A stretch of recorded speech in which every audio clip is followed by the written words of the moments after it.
Hey, this is Matthew, and welcome back to Nerd News Today, Toy Fair 2021. And now joining us on the other side of the screen to talk about Realm of the Underworld and a few other things as well, we've got Michael Zolotorow from Zolo World Toys. Michael, how's it going?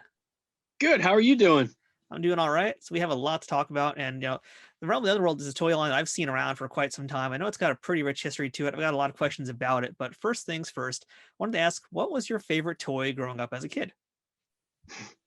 Well, I had a series of them. I've been collecting ever since I was 6 years old, and I don't mean collecting on the scale of when just casual collector. I mean, I was literally writing book reports in school and actually elementary school stuff like that. And a lot of the vendors or like the people that own stores today are people that I was trading with and dealing with back then at the age of 6. So I've I go all over the gambit actually. I collect Mego, Remco stuff, Masters of the Universe, knockoffs. Like I'm a big knockoff collector, as people know. And I show off a lot of pictures of that type of stuff. Um, like the old AD&D stuff. So I was a big collector of that. Like action figure wise, like I'm not really a big vehicle guy, but I'm more action figure collector than I am a vehicle guy. But my favorite, I would say, would be Warrior Beast Skullman. It's my absolute favorite figure of all time. All right, that's an obscure one. It is. It really is. It's something my brother bought me actually at a flea market going back in the 80s. And from then I was like, wow, this is really cool. I actually played with that figure until I broke it because the trees on the bottom of them. All right, well I got a warlord like literally sitting right here next to me, but like a warlord. This is one of our cases. We make protective cases also, but the warlord. You see, like these guys here, or have like a really weak leg tree, so these legs would like break. So I played with my Skullman until that leg tree broke, and I was playing with this upper half for like the years that followed. Um, they're awesome figures. I like the physical, like the size of them. Like I kind of like this size structure better and the musculature. It seems like Masters is like a little bit smaller, but always been a fan of this style of action figure. So now folks can clearly see where some of the Realm of the Underworld stuff came from. But yeah, I'm glad you actually brought up the cases because I actually knew Zolo World first from the figure protector cases than I did from Realm of the Underworld. Like I actually Mm-hmm. bought this is before Ringside Collectibles started doing their cases, but I bought some cases for WWF Hasbro figures that you guys did, and I think I have one for Ghostbusters as well. So if you don't mind, actually just tell us a little bit about that range of stuff you guys have. Well, well, that is the start of the company. Actually, to tell you the truth, like I actually bought thousands in acrylic. I had thousands of dollars in acrylic. We were dealing with a company called Cloud City at the time. I don't think they're around anymore. And Cloud City Collectibles, very nice people, by the way. It's fantastic people. We worked with them for, uh, oh, no, it's me. I worked with them for years. And then eventually I was just looking at the way it was protecting these figures and it just wasn't good enough. And one day I was literally in this room right now. I was working, doing just a move like to get this display case, this back one here, years ago. This had to be like 2006, 2005, something like that. I had figures lined all the way up and around this room in acrylic, and one of these display cases hit the acrylic, the figure in acrylic, and it happened to be Mongor, and it fell right on the ground, cracked, and the figure popped right off the card. I was just devastated. Holy crap! Like I pulled that from a factory sealed carton, and since that day, I was like, man, this is horrible. Like, if this was actually able to protect this, you should be able to drop this figure on the ground, and it should be able to protect this. And there was nothing adequate out there. There's nothing out there, and this really got to me a whole lot. So that actually prompted me to start the company, Zolo World, back in 2008. We started. It was funny. I actually was at a convention.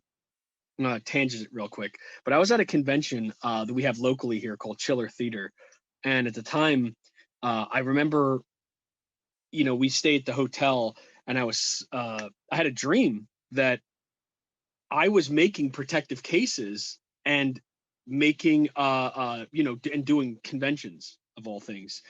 And the name of the company was either Zolo's World or Zolo World.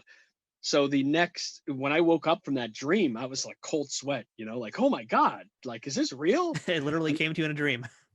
mhm, yeah, literally. it was, I think that next week is when I formed the company, and we started. I just actually started hunting down factories in China to do protective cases in a different style, something that was going to be where it was actually protecting figures and not just protecting it from dust or making it look okay.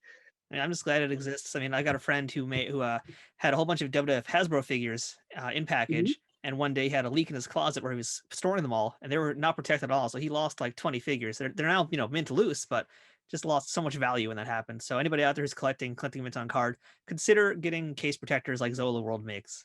But Thank you. yeah, but yeah, let's talk about Realm of the Underworld though, because there's a lot to discuss about that. And I know you guys have a pretty long, rich history as well. So, can you give us the concise version of what the? I guess let's start with what is the story of Realm of the Underworld, and how did it go from an idea into an actual product?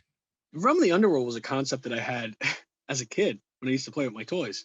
Um, the idea was to bring a fantasy hero into it. Like I had my own characters, my own ideas and stuff like that, but I wanted to bring more noticeable things or more noticeable people into it, like Hercules, for instance.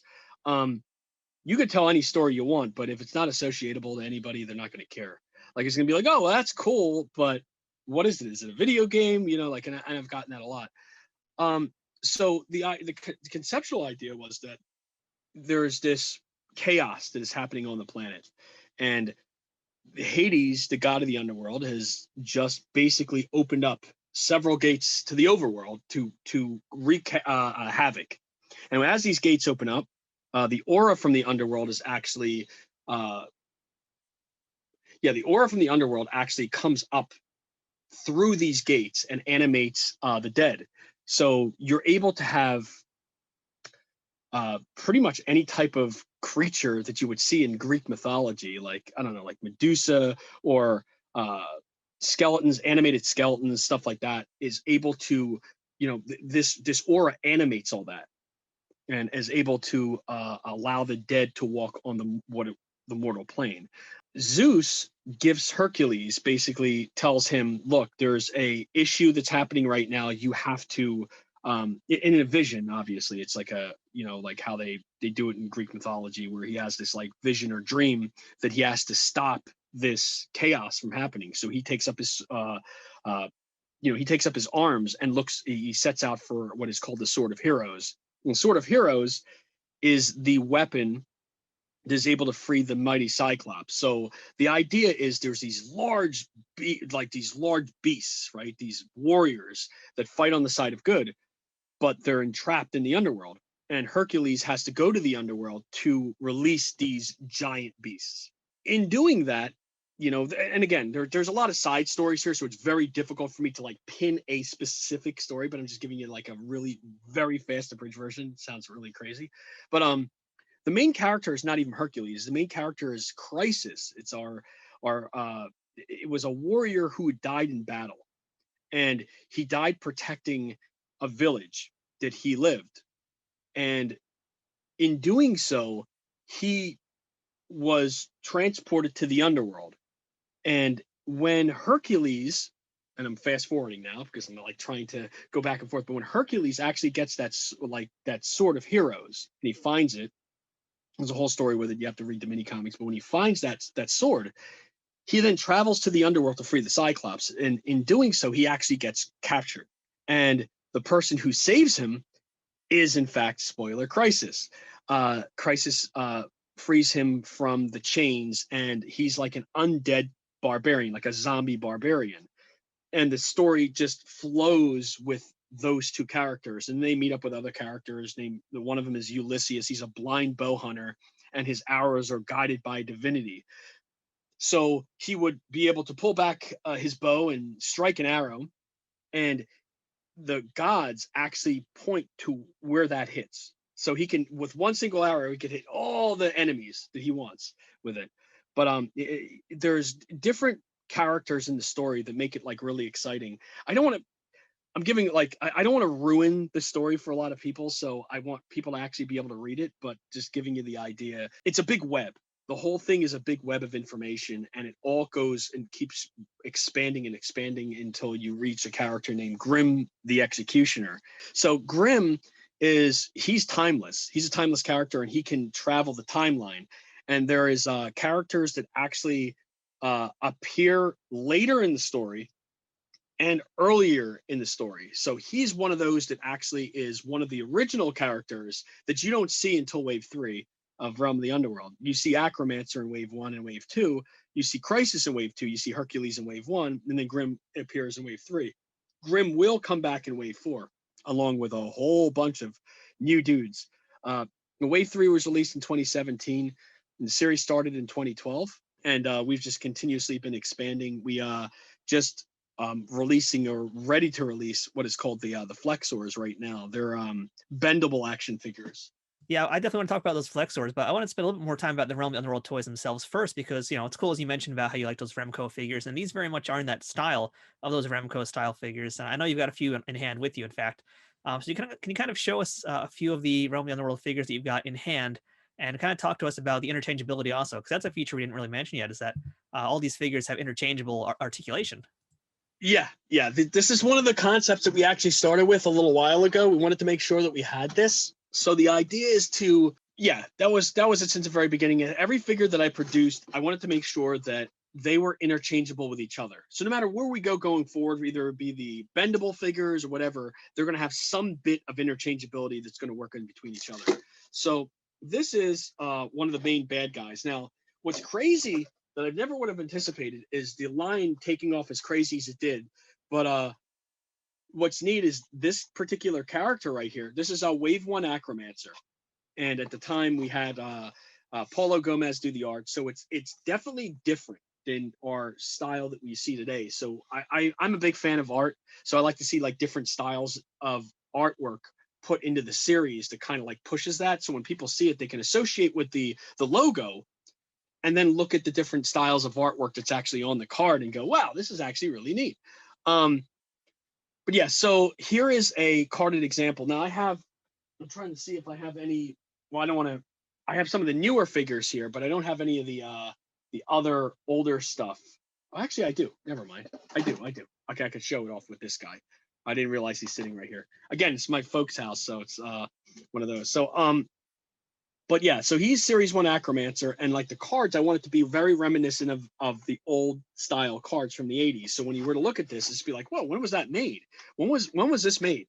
And I've been at shows where people literally picked these up and turned them around because they were very curious when it was made. Some of them even pulled out like a little magnifying glass and trying to figure out, oh, when was this? So in PowerCon and New York Comic Con in particular, people were picking these up left and right, especially in like 2014 when we first started going to New York. People were like freaking out, like, what are these things? We had a huge display too. I usually do my catalog displays where we have like, like mountains and trees and stuff like that with like the large characters and figures hanging out everywhere. So it kind of draws attention. Now we have a 5-foot version or 4.5-foot version of one of the characters. So I don't know if that's the one you saw, the large Grim. I think that's the one, yeah. Yeah, so he's a large articulated figure. So our idea is to do another one. It's going to be Slayer coming up. It's going to be a future one that we're working on right now with the factory. But yeah, it's coming up soon, hopefully. In the distant future, but not too distant. Yeah, not too distant. But yeah, so this was Wave 1, and the interchangeable feature for these figures, just to give you an idea. So when I first started doing this and I talked to the factory, nothing that was out on the market actually explored the interchangeable factor, didn't sell it as interchangeable, even though they might have had a couple figures out there that actually had like components that were able to pull out and pull in, or put back. This was something that we wanted to do. So the core of the figure we wanted to basically do was going to have every single bit that was able to pull down to a torso.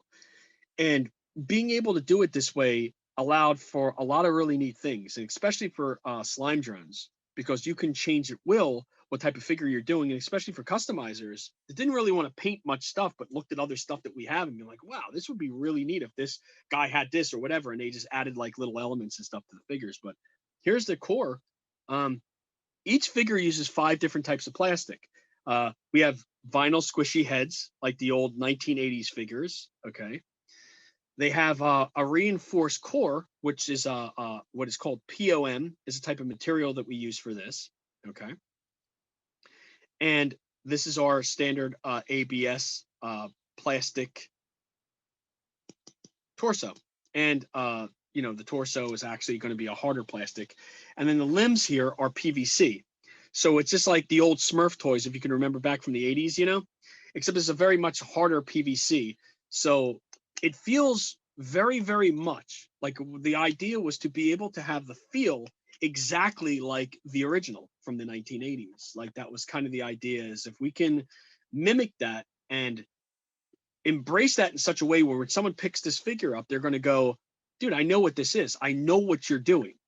And that was kind of the feel that we're trying to get at. So not able to see it physically from the factory, but seeing it through pictures, I knew they were getting it right. Once I saw it, I was like, yeah. And then they sent over the samples and we got it from there. But this particular figure, back in the 80s, they had a catalog.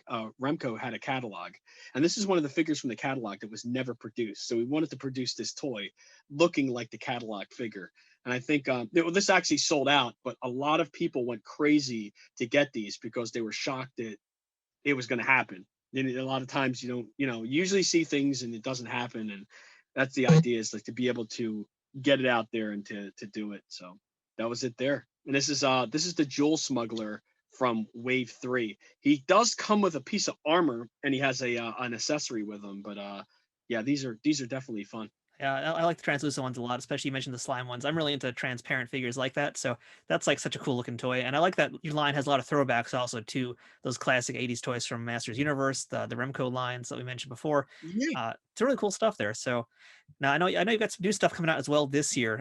And I know the two things I want to talk about is I guess we'll start with Flexzors, but I know you guys also picked up a license for Realm of the Underworld as well. So what's going on for 2021? Well, first off, all of the stuff that we do, and I just want to just say this because I know a lot of people get out there, and I have to explain this a few times to people that come out.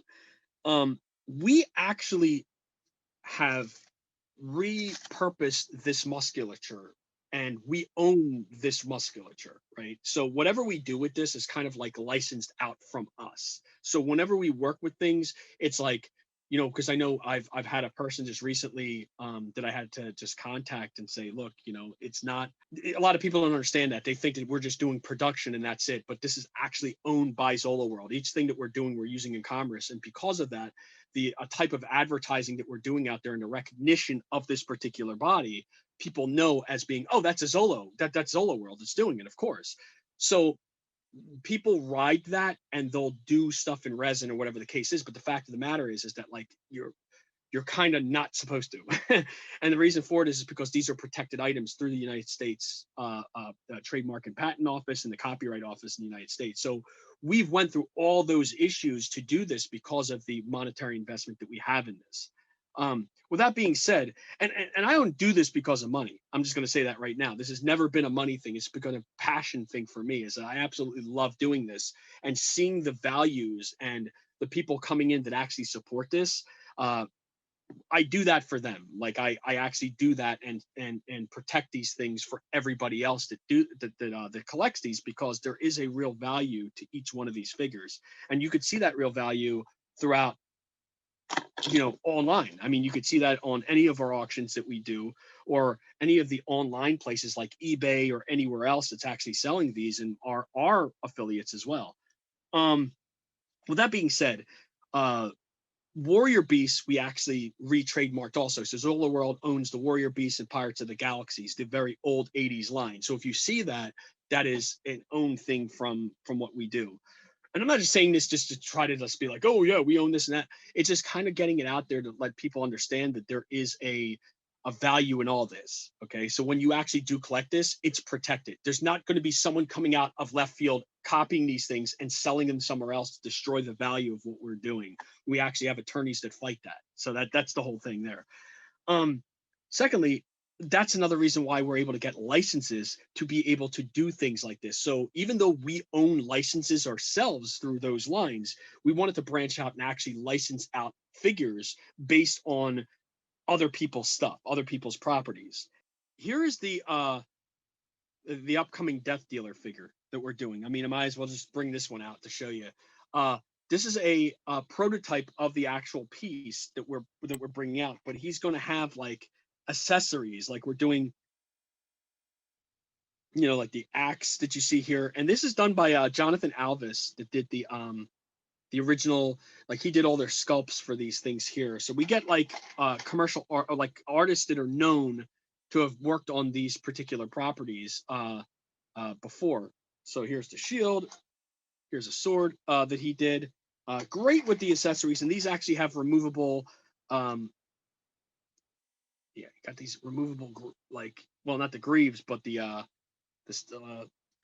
leg pieces here that are removable, as you can see. So you're able to pop on and pop off each one of the items that are down there.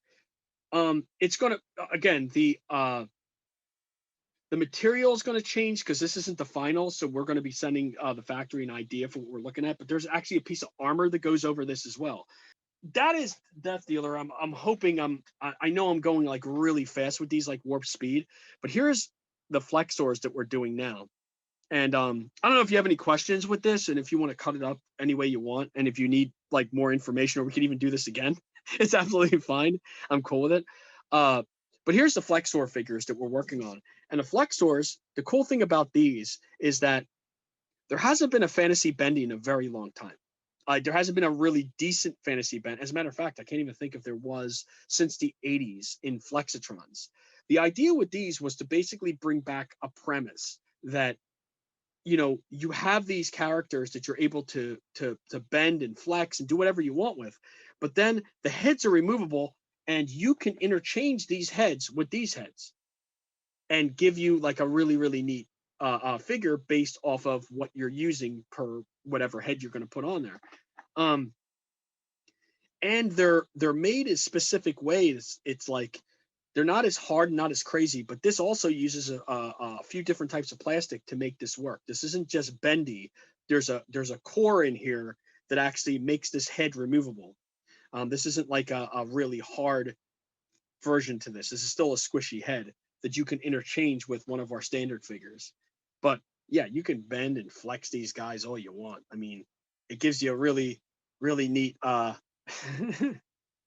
really neat thing there. So these are in production now and on pre-order, and these should be here, I would think, within the next couple of months right now, because they're ready to go to packaging with them. And we have 3 other series at the same time. We're working on these right now, so they're all going to be over here.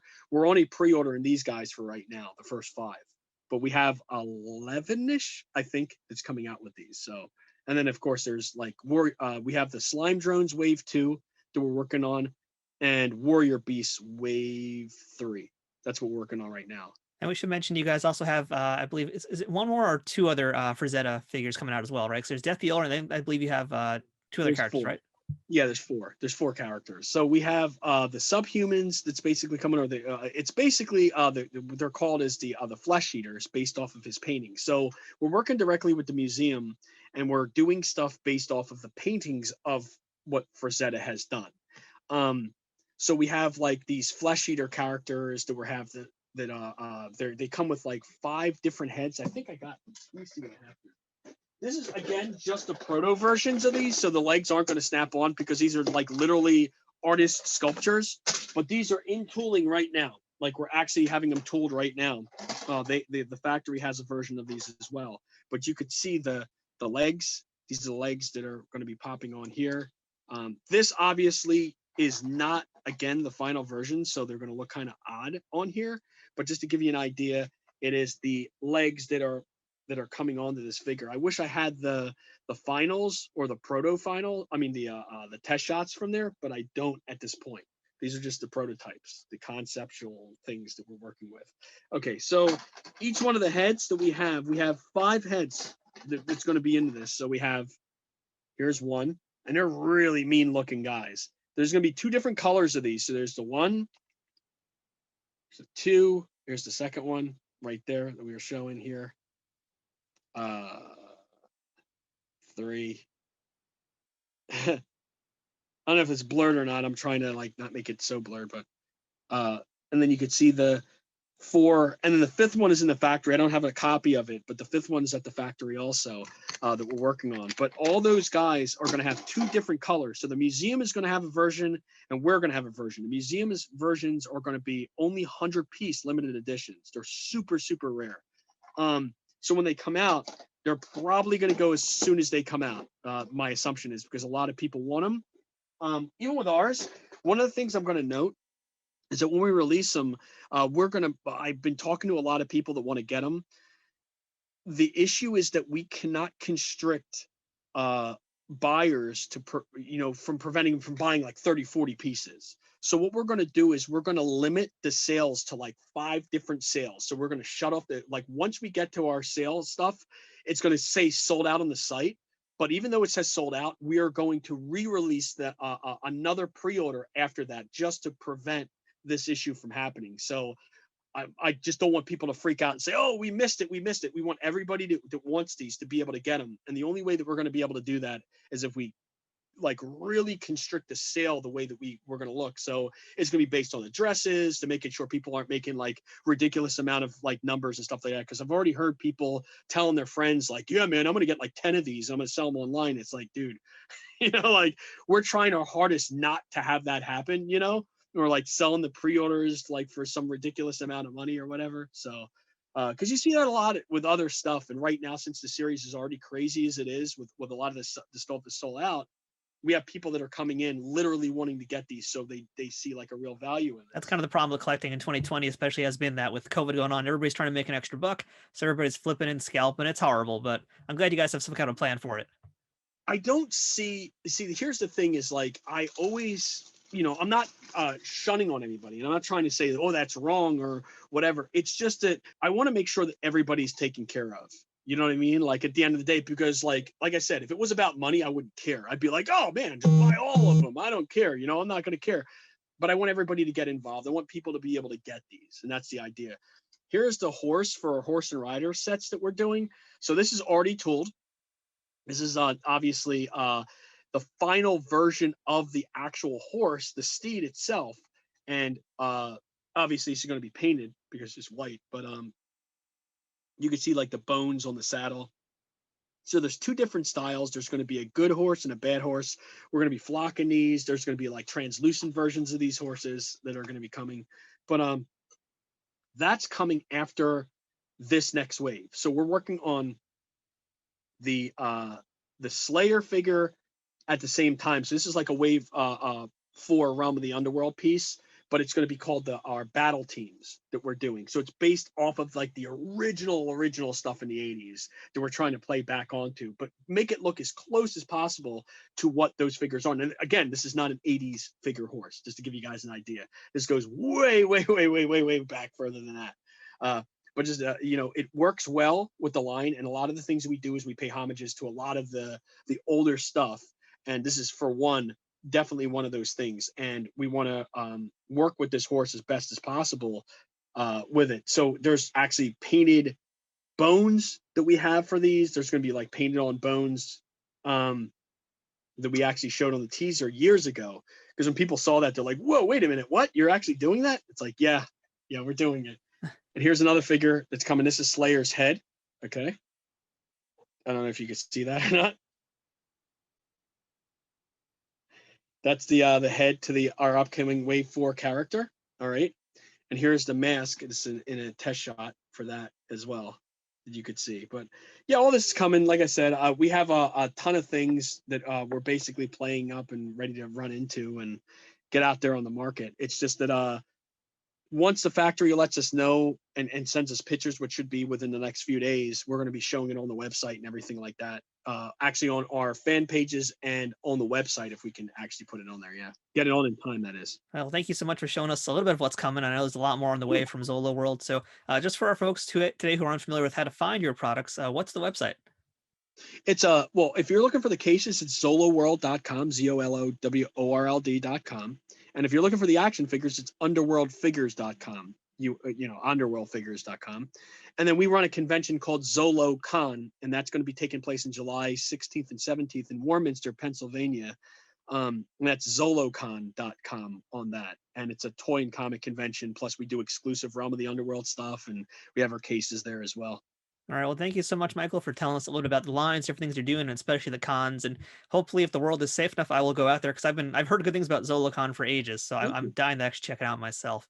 Yeah, thank you. You take it easy, man. Thank you again. I really do appreciate this. No problem. Yeah, thank you guys. So again, that was Michael Zolotorow from Realm of the Underworld, Zolo World, doing a lot of different things. Check out their stuff if you like nostalgic 80s style He-Man, Remco toys.